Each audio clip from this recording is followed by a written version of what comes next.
Välkommen allesammans! I had done the research for this video and composed it all a while back, but this seemed like a great time to release it. You can't speak about the history of Russia or Ukraine without speaking about the Vikings. Even the name Russia developed from the word Rus, which were an ethnic group of people based in Eastern Europe, but with Norse origin, and they developed into the Russian and Ukrainian and general Eastern European area that we have today. And of course, it's believable. I mean, look at these beasts of human beings. You can definitely tell that there is some Viking DNA in the east of Europe. But there is a lot of lies told about all this history, so this video is going to clear up most of that and go over the actual sources of what we know.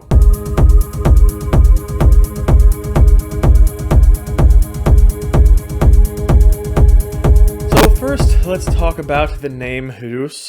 First, we're actually not quite sure where it came from. It popped up first in the year 839 in a Chronicle, and that identifies the Rus as Rhos, as a Germanic tribe called the Swedes in this source. Now, this is a Frankish source, so the French person writing this probably didn't have the most accurate knowledge of what was going on in the east of Europe, or exactly who the Rus were, but the general idea is right. That's at least the earliest source we have of using that name Rus as referring to the people. What the name came from, we don't know 100%, but we think it's from the Old Norse word for the men who row, like you see here. So, I don't know, that sounds pretty Norse to me. It could also be linked to the Swedish coastal area of Roslagen, or Roden, as it was known in earlier times. Possibly even it could be linked to the Old Finnish word for referring to the country of Sweden, Ruosti. But all those are theories, we can't be 100% certain, but yeah, definitely looks like they were originally Swedes.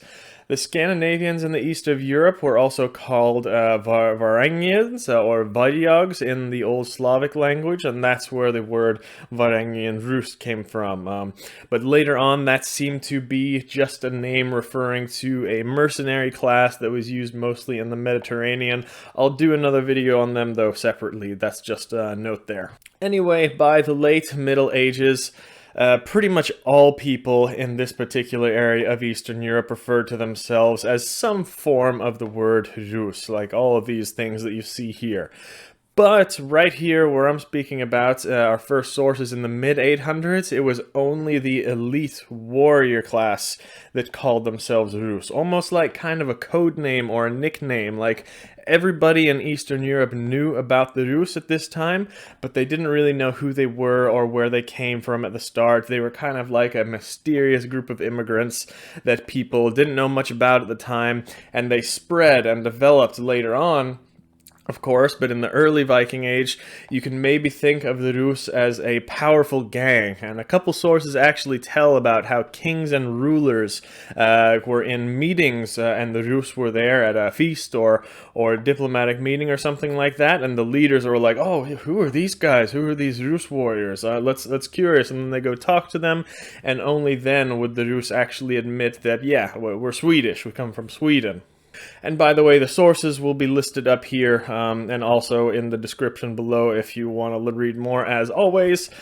So here we are in the early Viking Age. The Rus were kind of like a powerful warrior class in Eastern Europe, just a small population at the start, and most Slavs didn't really have that much contact with them unless they were about to be in deep shit, pretty much. Either if a king hired the Rus as mercenaries to come and get you, or sometimes it was just the Rus traveling around and raiding the poor Slavic people there, like you can see here.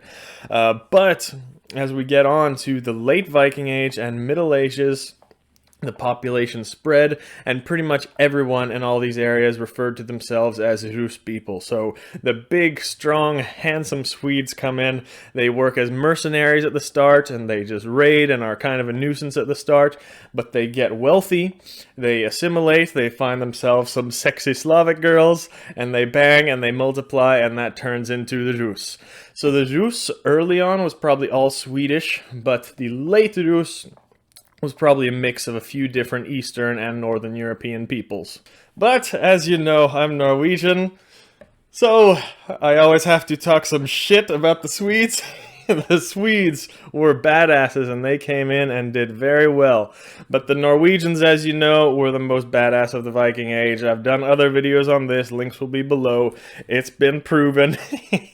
We only have basically a few sources, though, of the Norwegians coming to the east of Europe, but every time they did, they absolutely took over, gained the top status and ranking in a very short amount of time, and became well known for their fighting and combat skills. So you can think of the Swedes as like the nerdy kid who wasn't that tough back in Scandinavia. They were the younger brother of between Norway and Denmark, but they left their high school in Scandinavia, came down to Eastern Europe, and they became real popular in their school, and they did well for themselves, and they were proud.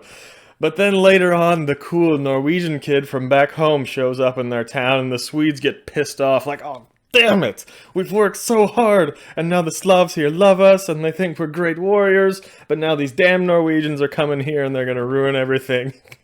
And the Norwegians are coming, and they're saying, like, ah, Swedes, look who's here, you've done well for yourself, they like you, huh? And then the Slavs are like, Swedes, why don't you tell us about your Norwegian brother? They're even bigger and stronger than you.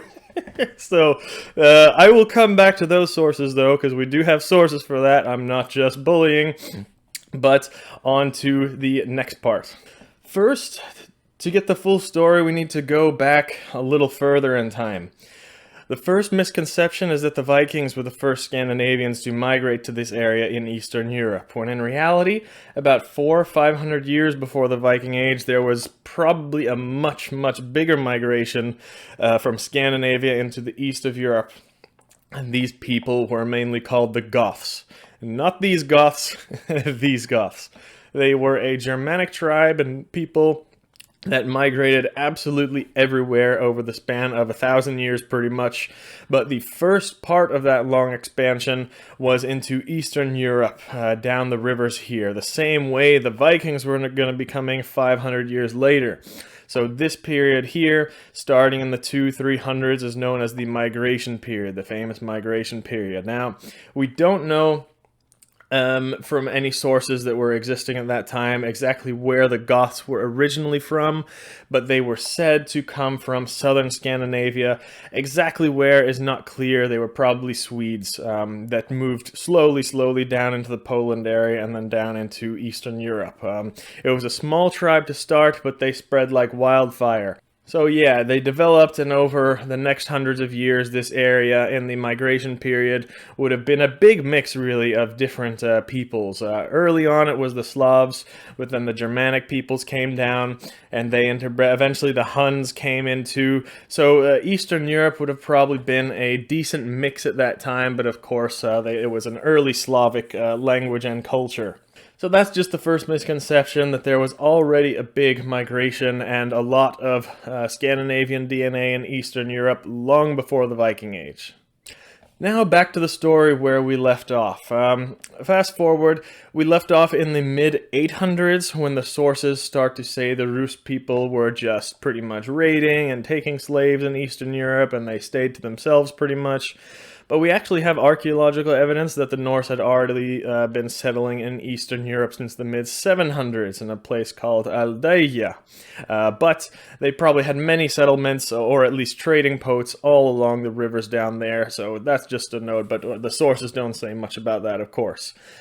Then, later on in the early to mid-900s, that's when they actually started to become organized as a people, and that's when they conquered Kiev, and that's when the word Kievan Rus pops up. It's not that that was the original home of the Rus people, because they were really spread out everywhere in the east, long before that time too, but it's just that Kiev was the first actual kingdom, and we say organizing like a society and nation of these peoples in a way. And it was probably at this point that all people started to slowly refer to themselves as Rus, even though they might have been, the people there might have been 100% Slavic with no Scandinavian or Rus ancestry.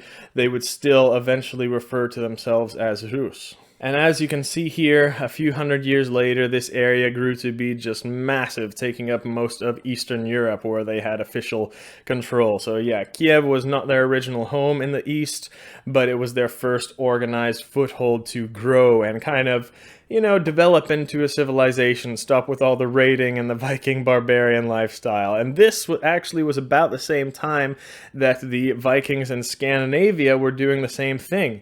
Early Viking Age was kind of the Wild West, with lots of raids and small tribes fighting, but when we get to the mid-Viking Age, we saw the development and civilization and forming towns and kingdoms and things like that.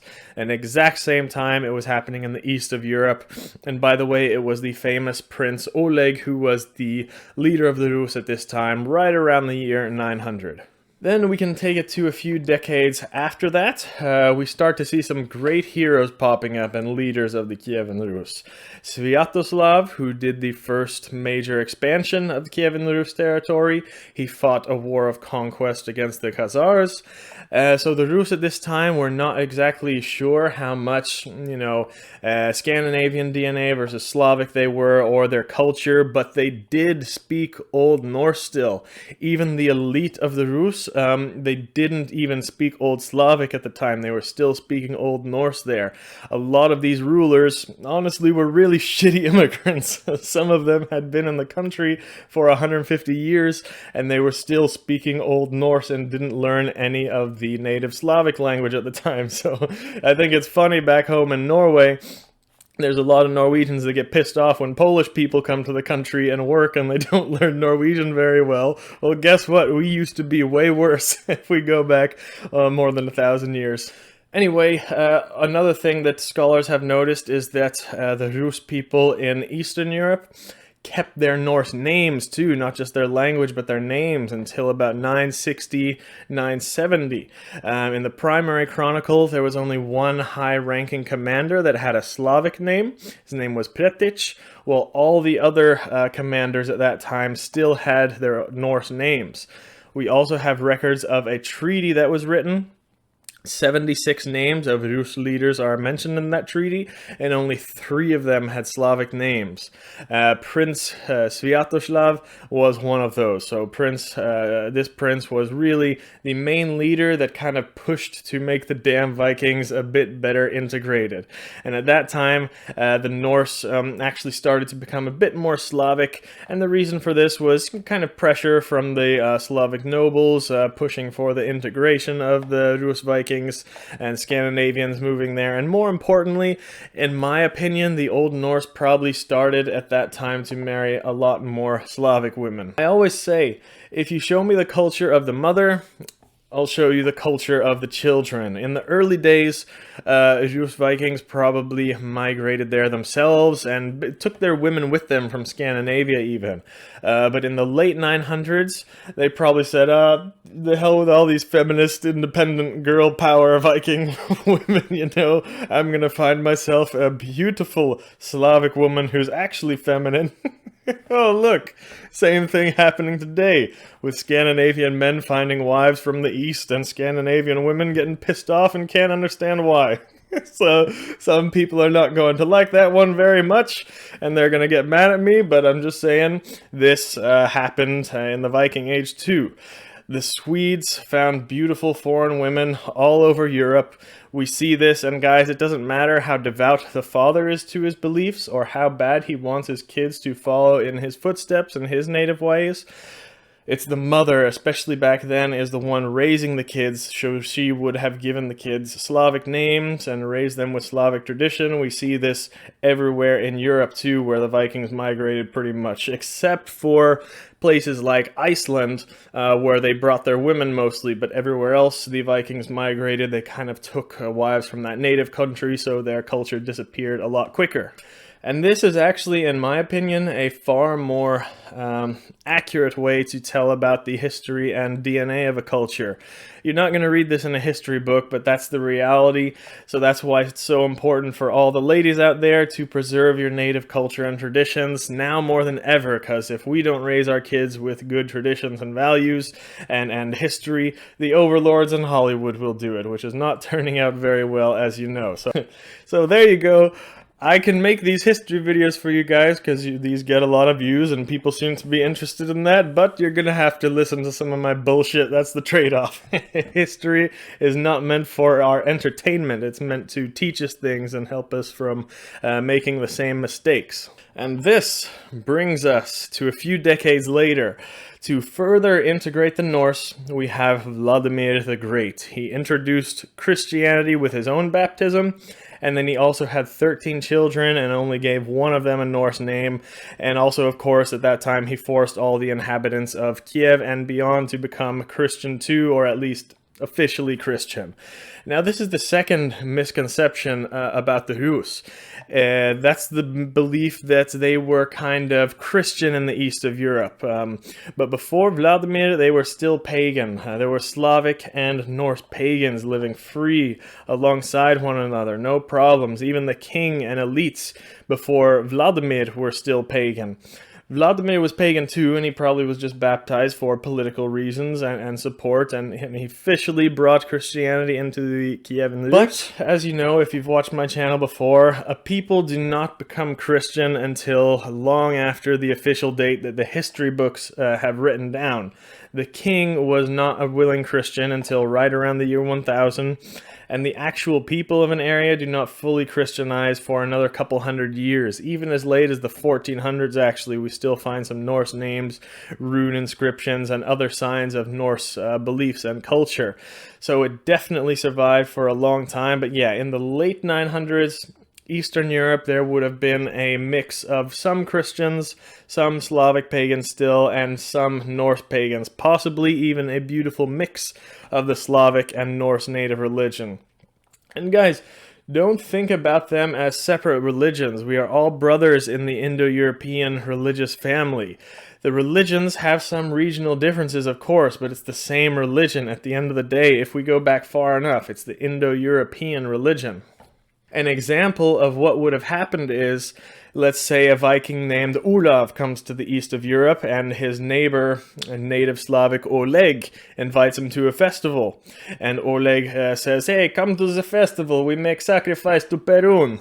Then Olav says, "Perun? Who is Perun? What is this festival you talk about?" Then Oleg says, "Perun, you know, he a god, he have big axe, he brings storms and thunder, and we sacrifice to him for good harvest." And then Olav says, "Ah, Thor, yeah, that's what we call him back in Norway, except he has a hammer instead of an axe, and we do the sacrifice in the winter instead of spring."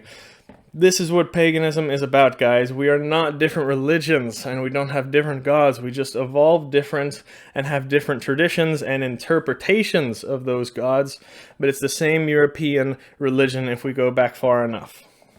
Unfortunately, though, there is almost no written sources left of the religion of the Slavic peoples at the time. That's why I think it's so great when Slavs today come into Norse paganism, because we can both work together and fill in the blanks of what we have missing. I'll give you one source, though. It's a great one if you want to read more about that.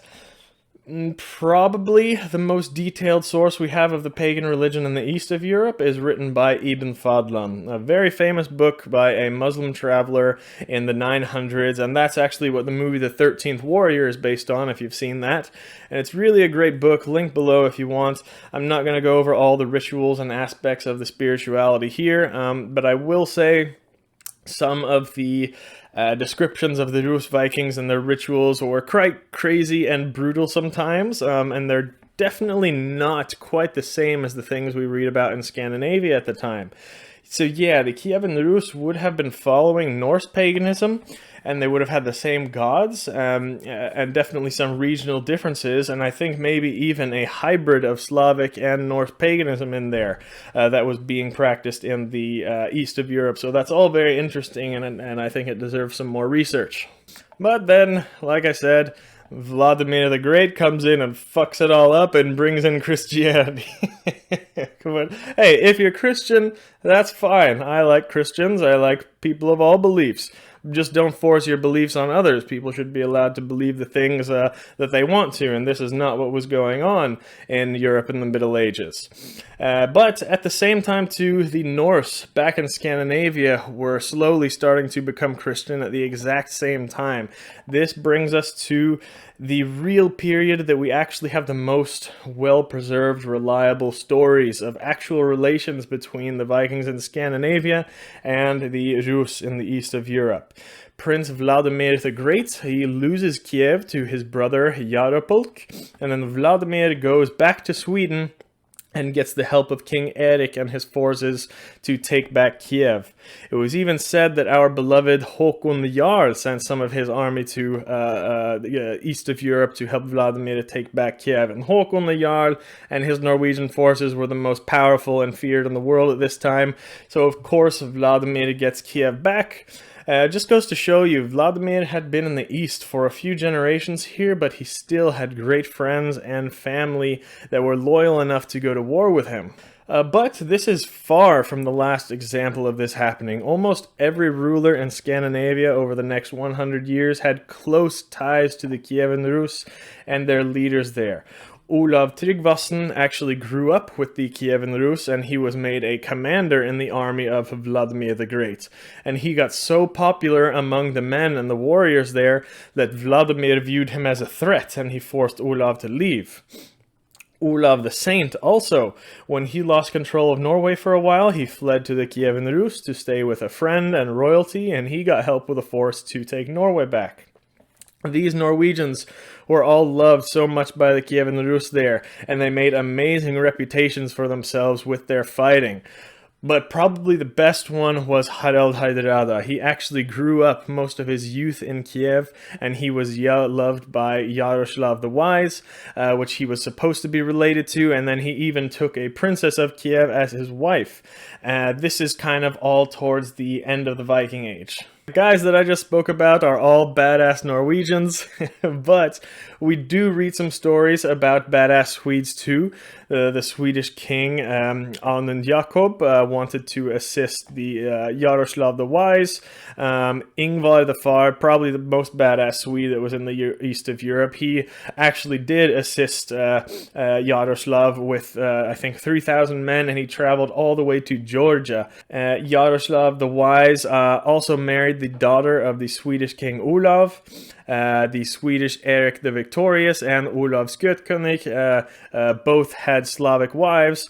So the records we have of the Swedes are definitely a lot more peaceful and more about kind of relationships and building peace and friendship, whereas the stories of the Norwegians, they're just coming in and whooping some ass in the east of Europe, as usual, like they do everywhere.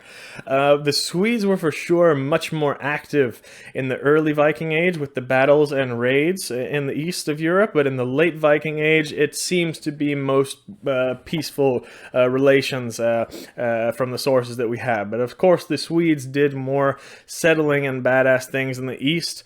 I mean, they built the whole Kievan Rus, for God's sake. It's just we don't have many Swedish sources that go into detail. The only still surviving sources that go into, deep detail of this time are the Icelandic ones, of course, and they're written with a Norwegian bias. Heimskringla is always great for stories about the kings and the rulers. Saga of the Icelanders is also great. There you will find some stories about regular people in the Viking Age and what it was like for them and their relations with the Rus. And also Ibn Fadlan's book goes into great detail about all those things too. All those I carry on my shop as linked below. Of course, there are some Swedish sources too. Some of the great ones are runestones like the Kalvesten, the Skoing, the Smula, and most famously the Turinge runestones. And all Sweden and the runestones are actually some of the most reliable sources that we have. And then, of course, we have some foreign sources too, mentioning the Swedes, which I have gone over before, but the links will be below about those. I'll end this video with 3 really important lessons to take from here. First, here are some really cool Norse names that were reserved for the Kievan Rus, or the people of Eastern Europe. The area was called Austr, meaning the east, or the whole place was called Garðar, the realm of cities. It was also called Svithjod in Mikla, Great Sweden, and then another one was Miklagård, of course, which was Constantinople. Holmgarður was Novgorod, and then Kunegarður is Kiev. So this is what I actually like to call these places in the east of Europe. They are brothers from Garðariki. Second lesson that you have seen in the Vikings TV show probably that is absolute garbage is that the Vikings kind of traveled to the east of Europe not knowing what they were going to find, and maybe they found some distant relative from many generations back that had gone absolutely crazy like they show in the show. The reality was that they were so closely connected to the north of Europe the whole time during the whole Viking Age. It's really not that far of a trip. It would have taken maybe a couple months by boat. They spoke Old Norse, they had brothers, cousins, friends that they would probably visit each other in the summertime. They would have thousands of trading parties every year, not just by royalty, but by regular people trading, going back and forth all the time with Eastern Europe. So they were much closer connected than the TV show Vikings depicts. Third lesson that I hope you've learned by now, and the biggest misconception, Scandinavia and the east of Europe developed pretty much at the exact same time in the exact same way. In movies, you see the Kievan Rus as kind of these fancy Eastern Christians who were civilized and, a typical middle-aged society, and that the Norse were still barbarians at this time. That is all wrong. We developed from tribal rural cultures in the early Viking Age, and they grew into cities at the exact same time, and also Christianity was brought in at the exact same time. Some regional differences, of course, but you can think of the Kievan Rus and the Vikings as almost kind of like twin brothers, basically, who were just raised in 2 different places, but still very close. So that's all I have to say for this video. Hope you enjoyed. And I thought it was a good time to make this now, because it of course makes us all sad what's going on in Ukraine and Russia now. We're really just all brothers fighting each other, and that's not good. I would rather us work together and, share a common interest for our history and where we come from, because that's when we can really start to live in a thriving society in peace, as was done back then. So that's all for today. Vi ses nästa gång.